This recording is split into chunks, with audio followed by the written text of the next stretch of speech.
지난 6월 말 근로자 23명이 숨진 경기 화성 아리셀 공장 화재 사고를 수사한 검찰이 박순관 대표 등 12명을 재판에 넘겼습니다. 검찰은 이번 참사가 극도의 안전불감증이 불러온 전형적인 인재라면서 박 대표에게 중대재해처벌법 위반 혐의를 적용했습니다. 자세한 수사 결과를 취재기자 연결해 알아보겠습니다. 윤현숙 기자. 네, 사회부입니다. 네, 화성 아리셀 공장 화재 관련해서 검찰이 최종 수사 결과를 발표했다고요? 네, 사고가 난 지 석 달여 만에 경찰과 고용노동부 수사에 이어 검찰이 책임자들을 재판에 넘겼습니다.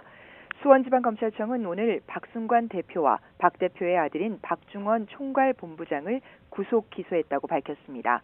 이들에게는 각각 중대재해처벌법 위반 혐의와 산업안전보건법 위반 혐의 등이 적용됐습니다.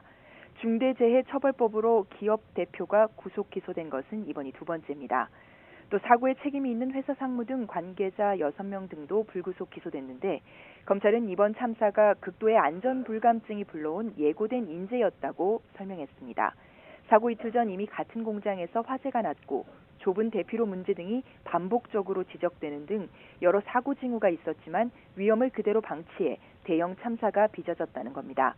최소한의 안전관리 체계도 구축되어 있지 않았던 것으로 드러났습니다. 전지에 대한 기본 지식도 없는 사람을 형식적으로 안전보건관리자로 임명하고 생산 편의를 위해 방화 구획 벽체를 임의로 철거해 사용해온 사실도 확인됐습니다. 검찰 수사 결과 아리셀은 2020년 5월 사업 시작 후 매년 적자가 발생하자 매출을 늘리기 위해 기술력 없이 노동력만 투입해 무리하게 생산을 감행해온 것으로 확인됐습니다. 이번 화재로 숨진 23명 가운데 20명이 파견 근로자였으며 사망자 대부분이 입사 3개월에서 8개월 만에 사고를 당했고 안전교육도 제대로 받지 못한 것으로 파악됐습니다. 파견 근로자의 산업재해를 은폐한 사실도 추가로 드러났습니다. 2022년 파견 근로자의 손가락 절단 사고가 발생했는데도 불법 파견 사실이 드러날까 우려해 산재 처리 대신 합의금을 지급하는 방식으로 사건을 은폐한 것으로 나타났습니다.